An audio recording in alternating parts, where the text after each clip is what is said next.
Assalamualaikum warahmatullahi wabarakatuh. Bapak, Ibu, dan seluruh sahabat aparatur negara yang sedang mendengarkan ini dimanapun Anda berada saat ini. Pernahkah Anda merasakan ketegangan yang aneh di pagi hari? Bukan karena cuaca buruk, bukan karena ada masalah di rumah, tetapi karena ada satu tanggal yang terus berputar di pikiran. Tanggal yang sepertinya membawa janji besar, tetapi juga membawa kecemasan yang tidak terucapkan. Tanggal 30 Januari 2026. Nama tanggal ini sudah menjadi bagian dari percakapan sehari-hari kita di grup WhatsApp keluarga, di ruang istirahat kantor, di warung kopi langganan, bahkan di perjalanan pulang kerja. Semua orang membicarakan hal yang sama dengan nada yang berbeda-beda. Ada yang penuh harapan, ada yang skeptis, ada yang cemas, dan ada yang bingung. Mereka semua berbicara tentang perubahan besar yang dijanjikan, tentang kenaikan gaji yang signifikan, tentang penyesuaian pensiun yang sudah lama ditunggu, tentang rapelan 12 bulan yang angkanya membuat banyak orang tidak bisa tidur nyenyak. Angka-angka yang beredar sangat bervariasi, ada yang menyebut jutaan, ada yang menyebut puluhan juta. Dan semua itu menciptakan ekspektasi yang tinggi, sekaligus pertanyaan yang mengganggu. Tetapi ada satu hal yang perlu kita pahami sejak detik ini, sejak kalimat ini selesai Anda dengar, tidak semua yang dijanjikan akan otomatis sampai ke tangan kita dengan utuh dan sempurna. Tidak semua pengumuman resmi akan langsung terasa dampaknya jika kita tidak memahami cara sistem ini bekerja di balik layar. Dan yang paling penting, tidak semua hak akan diterima secara penuh jika satu detail kecil dalam administrasi terlewat atau diabaikan. Ini bukan ancaman, ini adalah kenyataan yang sudah terbukti berulang kali dalam setiap kebijakan besar yang pernah diterapkan. Pada tanggal yang sudah disebutkan tadi, pemerintah secara resmi dan formal akan memberlakukan perubahan regulasi yang sangat besar terkait dengan sistem penggajian dan pensiun untuk seluruh aparatur negara. Ini bukan sekadar penyesuaian angka seperti yang biasa terjadi setiap beberapa tahun. Ini adalah perubahan struktur yang fundamental. Ini adalah reformasi sistemik yang akan menyentuh hampir seluruh komponen penghasilan aparatur negara, baik yang masih aktif bekerja maupun yang sudah purna tugas dan menikmati masa pensiun mereka. ASN di berbagai kementerian dan lembaga PPPK yang sudah bertahun-tahun mengabdi, TNI dan Polri yang menjaga keamanan negara, hakim yang menegakkan keadilan, guru non-ASN yang mendidik generasi muda, pensiunan yang sudah memberikan puluhan tahun hidupnya untuk negara, hingga veteran yang jasanya tidak bisa diukur dengan angka. Semuanya tanpa kecuali masuk dalam cakupan kebijakan ini. Tidak ada yang dikecualikan, tidak ada yang dianggap tidak penting. Semuanya dihitung dalam sistem yang baru ini. Namun, dan ini sangat penting untuk digarisbawahi dengan tebal, tidak semua akan menerima dampak yang sama persis. Besaran kenaikan akan berbeda antara satu orang dengan orang lain. Waktu pencairan bisa berbeda meskipun mereka berada di instansi yang sama. Dan yang paling krusial, hasil akhir yang benar-benar diterima oleh setiap individu sangat bergantung pada satu hal yang sering dianggap sepele dan remeh, yaitu ketepatan data dan kepatuhan terhadap prosedur administratif. Banyak orang, terlalu banyak malah beranggapan bahwa selama nama mereka terdaftar sebagai ASN atau sebagai pensiunan dalam sistem, maka semuanya akan berjalan otomatis seperti mesin yang sudah diprogram. Gaji naik, rapelan cair, rekening terisi selesai, tidak ada yang perlu dikhawatirkan. Padahal kenyataan di lapangan tidak pernah sesederhana itu, tidak pernah sehalus yang dibayangkan. Sistem penggajian negara bekerja berdasarkan data yang akurat dan terverifikasi, dan data yang tidak diperbarui, data yang tidak sinkron, data yang salah satu komponennya saja bermasalah, itu sama artinya dengan risiko yang nyata. Kesalahan yang terlihat kecil seperti status keluarga yang belum diperbarui dalam sistem seperti rekening bank yang tidak sesuai dengan standar administrasi pemerintah yang baru atau dokumen pendukung yang belum diverifikasi secara resmi, semua itu bisa berdampak langsung pada keterlambatan pembayaran yang bisa berbulan-bulan. Bahkan dalam beberapa kasus yang sudah tercatat, perhitungan nominal yang diterima bisa berbeda jauh dari hak yang seharusnya didapat. Bukan karena negara tidak mau membayar, bukan karena ada yang menggelapkan, tetapi karena sistem tidak menemukan kecocokan data yang dibutuhkan. Inilah mengapa kebijakan besar ini tidak bisa dan tidak boleh hanya dipahami dari sisi nominal kenaikan saja.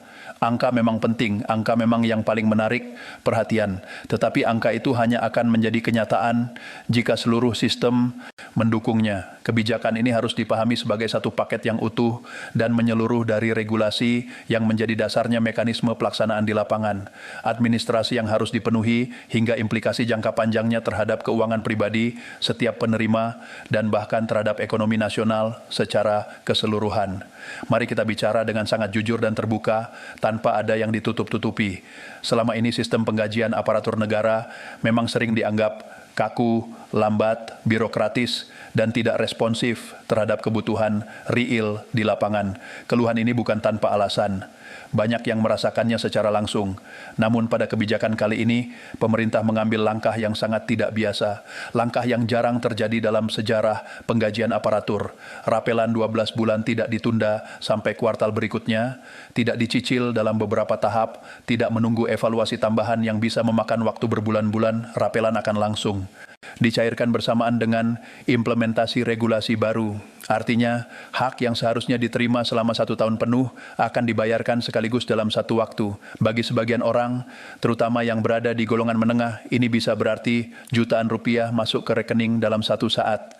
Bagi yang lain, terutama yang berada di golongan dan eselon tertentu, angkanya bisa jauh, sangat jauh, lebih besar dari yang pernah mereka bayangkan sebelumnya. Sebagai gambaran yang lebih konkret agar tidak terlalu abstrak, ASN golongan 3 dengan struktur gaji pokok yang berada di kisaran tertentu berpotensi menerima rapelan yang mendekati 5 juta, bisa lebih sedikit atau lebih banyak tergantung komponen lainnya. Pejabat struktural eselon 2 dengan struktur gaji dan tunjangan yang jauh lebih tinggi dan kompleks berpotensi menerima rapelan yang nilainya bisa melampaui angka yang disebutkan tadi berkali lipat. Sementara itu, pensiunan yang penyesuaiannya didasarkan pada pangkat terakhir sebelum mereka pensiun dalam beberapa kasus yang sudah dihitung justru bisa menerima rapelan yang lebih besar dibandingkan dengan ASN aktif yang memiliki golongan yang sama. Ini bukan kebetulan, ini bukan kesalahan sistem. Ini adalah hasil dari perhitungan ulang yang sangat detail terhadap sistem pensiun yang selama ini memang dianggap tidak cukup adaptif dan responsif terhadap perubahan biaya hidup yang terus meningkat setiap tahunnya. Pemerintah menyadari dengan sangat baik bahwa pensiunan bukan kelompok pasif dalam ekonomi nasional. Mereka bukan beban negara yang harus ditanggung begitu saja. Mereka tetap berbelanja untuk kebutuhan sehari-hari. Mereka tetap menopang keluarga mereka yang mungkin masih membutuhkan bantuan finansial, dan mereka tetap menjadi bagian penting dari perputaran ekonomi domestik yang menggerakkan pasar lokal. Namun sekali lagi, dan ini perlu diulang berkali-kali sampai benar-benar dipahami, angka-angka besar yang disebutkan tadi hanya akan menjadi kenyataan, hanya akan benar-benar masuk ke rekening jika semua itu diiringi dengan kepatuhan terhadap prosedur administratif yang sudah ditetapkan. Tunjangan keluarga, tunjangan anak, tunjangan pasangan, semua komponen ini hanya akan dibayarkan jika data sudah diverifikasi secara resmi oleh sistem. Sistem yang baru ini tidak lagi mentoleransi asumsi, tidak lagi menerima perkiraan, tidak lagi bekerja berdasarkan kebiasaan lama. Semua harus berbasis pada bukti yang jelas dan dokumen yang sah. Bagi penerima dengan rekening yang tidak standar, terutama pensiunan yang tinggal di luar negeri, atau yang karena alasan tertentu menggunakan rekening bank tertentu yang tidak masuk dalam sistem pembayaran pemerintah, mekanisme verifikasi akan menjadi jauh lebih ketat dan lebih lama prosesnya.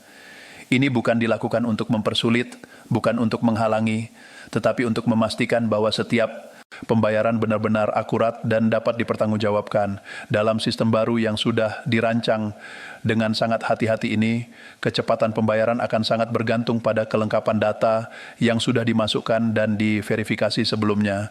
Di sisi lain, kebijakan ini juga membawa perubahan yang sangat besar dan fundamental pada tunjangan kinerja. Tunjangan kinerja tidak lagi diperlakukan sebagai tambahan otomatis yang diterima oleh semua orang tanpa memandang kontribusi mereka. Tunjangan ini sekarang dihitung berdasarkan merit, berdasarkan prestasi nyata, berdasarkan kelas jabatan yang dimulai dari kelas 1 hingga kelas 17. ASN yang menunjukkan kinerja tinggi, yang bekerja di unit kerja yang produktif dan efisien akan mendapatkan penyesuaian yang sangat signifikan dan terasa dampaknya. Sebaliknya, Bagi mereka yang tidak menunjukkan kinerja yang optimal, yang bekerja dengan standar minimal, tunjangan kinerja mereka tidak akan mengalami kenaikan yang berarti bahkan bisa stagnan di angka yang sama. Ini adalah pesan yang sangat jelas dan tegas dari pemerintah. Negara tidak lagi hanya membayar status, tidak lagi membayar kehadiran fisik semata. Negara sekarang membayar kontribusi nyata, membayar kinerja yang terukur, dan ini menandai pergeseran paradigma yang sangat besar dalam birokrasi Indonesia. Pergeseran menuju profesionalisme yang lebih nyata dan terukur. Bukan hanya retorika semata. Guru non-ASN yang selama ini sering merasa berada di pinggiran sistem, meskipun kontribusi mereka sangat besar, mendapatkan perhatian khusus melalui penyesuaian tunjangan profesi yang lebih adil. Hakim yang memikul beban tanggung jawab yang sangat berat dan tuntutan integritas yang tidak bisa ditawar mengalami penyesuaian total yang signifikan sejalan dengan peran strategis mereka dalam sistem peradilan. PPPK yang selama ini sering merasa berada di posisi yang tidak jelas. Setengah diakui, setengah diabaikan, sekarang disetarakan dengan ASN struktural sesuai dengan masa kerja dan beban tugas yang mereka emban. Ini adalah langkah korektif yang sudah lama ditunggu, langkah yang memperbaiki ketimpangan yang selama ini dirasakan dan dikeluhkan oleh banyak pihak. Namun kebijakan sebesar ini, sekomprehensif ini, tentu menimbulkan satu pertanyaan besar yang ada di benak banyak orang. Dari mana dananya? Dari mana pemerintah mendapatkan uang sebesar itu untuk membayar kenaikan gaji dan raplan kepada jutaan aparatur negara? Apakah negara menambah utang baru? Apakah ini akan membebani fiskal negara dalam jangka panjang dan pada akhirnya merugikan kita semua? Pemerintah sudah menegaskan dengan sangat jelas bahwa dana untuk kenaikan gaji dan rapelan ini berasal dari realokasi anggaran internal, dari surplus fiskal yang terkumpul pada semester pertama tahun anggaran, serta dari dana pemulihan ekonomi nasional yang sudah tidak lagi mendesak untuk digunakan karena kondisi ekonomi sudah lebih stabil. Tidak ada utang baru yang diambil untuk membiayai kebijakan ini. Tidak ada pinjaman tambahan yang akan membebani generasi mendatang. Ini adalah optimalisasi anggaran yang sudah ada, bukan ekspansi utang yang berbahaya. Lebih dari sekedar memberikan kesejahteraan kepada aparatur negara, kebijakan ini dirancang dengan perhitungan ekonomi yang matang sebagai penggerak ekonomi domestik. Ketika gaji dan rapelan diterima oleh jutaan orang dalam waktu yang hampir bersamaan, konsumsi rumah tangga akan meningkat dengan signifikan. Ketika konsumsi rumah tangga meningkat, usaha kecil dan menengah akan bergerak lebih cepat, pasar tradisional akan lebih ramai, toko-toko lokal akan mendapat tambahan pembeli. Ketika usaha bergerak dan omset naik, pajak akan kembali mengalir ke kas negara dalam bentuk PPN, pajak penghasilan, dan berbagai pungutan lainnya. Ini adalah siklus ekonomi yang dirancang dengan perhitungan yang sangat detail dan terukur. Bukan sekadar kebijakan populis tanpa dasar. Setiap tambahan belanja rumah tangga sebesar 1 triliun diperkirakan oleh para ekonom mampu meningkatkan produk domestik bruto sebesar 0,1% dengan total anggaran untuk rapelan dan kenaikan gaji yang mencapai lebih dari 50 triliun. Dampaknya terhadap ekonomi nasional sangat besar dan tidak bisa dianggap remeh atau diabaikan. Jika kita bandingkan dengan negara-negara maju seperti Amerika Serikat, Jepang, atau Jerman, penyesuaian gaji pegawai federal atau pegawai negeri di sana biasanya dilakukan secara bertahap sangat hati-hati dengan kenaikan antara 2 hingga 4% per kuartal dan tidak pernah diberikan sekaligus. Di Indonesia, pada sektor tertentu kenaikan bisa langsung diberikan hingga 200% untuk komponen-komponen tertentu, dan semua itu disertai dengan rapelan 12 bulan yang dibayarkan sekaligus. Ini menunjukkan keberanian fiskal yang luar biasa dari pemerintah sekaligus strategi politik yang sangat terukur untuk menjaga stabilitas sosial dan ekonomi. Namun keberanian ini, keputusan besar ini datang dengan tanggung jawab yang tidak kalah besar. Setiap penerima gaji, setiap pensiunan, setiap orang yang berharap mendapatkan haknya wajib memastikan bahwa data pribadi mereka benar, lengkap, dan mutakhir sebelum tanggal 30 Januari 2026 tiba. Ini bukan sekedar himbauan yang bisa diabaikan. Ini bukan anjuran yang bisa ditunda-tunda. Ini adalah syarat mutlak agar hak dapat diterima secara penuh dan tepat waktu tanpa hambatan. Tanggal 30 Januari 2026 bukan sekadar tanggal pencairan aliran dana, bukan sekadar hari di mana sistem mulai mentransfer uang. Tanggal itu adalah batas administratif yang sangat tegas. Siapa yang sudah siap, siapa yang datanya sudah lengkap dan terverifikasi akan menerima haknya tepat waktu tanpa masalah. Siapa yang lalai, siapa yang menunda-nunda, siapa yang menganggap remeh prosedur administratif akan menghadapi risiko menunggu lebih lama, mungkin berbulan-bulan untuk mendapatkan apa yang seharusnya menjadi haknya. Dan di titik inilah banyak orang mulai lengah dan kehilangan kewaspadaan karena merasa kebijakan ini sangat besar, karena merasa pemerintah sudah berkomitmen penuh. Mereka lupa bahwa sistem tetap berjalan pada detail-detail kecil yang sering diabaikan. Padahal justru di detail kecil itulah nasib akhir ditentukan. Disitulah perbedaan antara menerima penuh dan menerima terlambat atau bahkan tidak menerima sama sekali pada tahap awal. Ya, kita harus memahami dengan sangat jelas bahwa ini bukan hanya tentang uang, ini bukan hanya tentang angka yang masuk ke rekening, ini tentang bagaimana sistem baru bekerja, tentang bagaimana negara mencoba memperbaiki tata kelola yang selama ini penuh dengan masalah, tentang bagaimana transparansi dan akuntabilitas menjadi prioritas utama.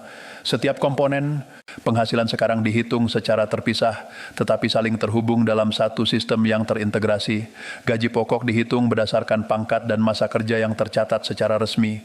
Tunjangan keluarga dihitung berdasarkan status pernikahan dan jumlah anak yang tercatat dalam sistem administrasi pemerintah, bukan berdasarkan pengakuan lisan atau asumsi.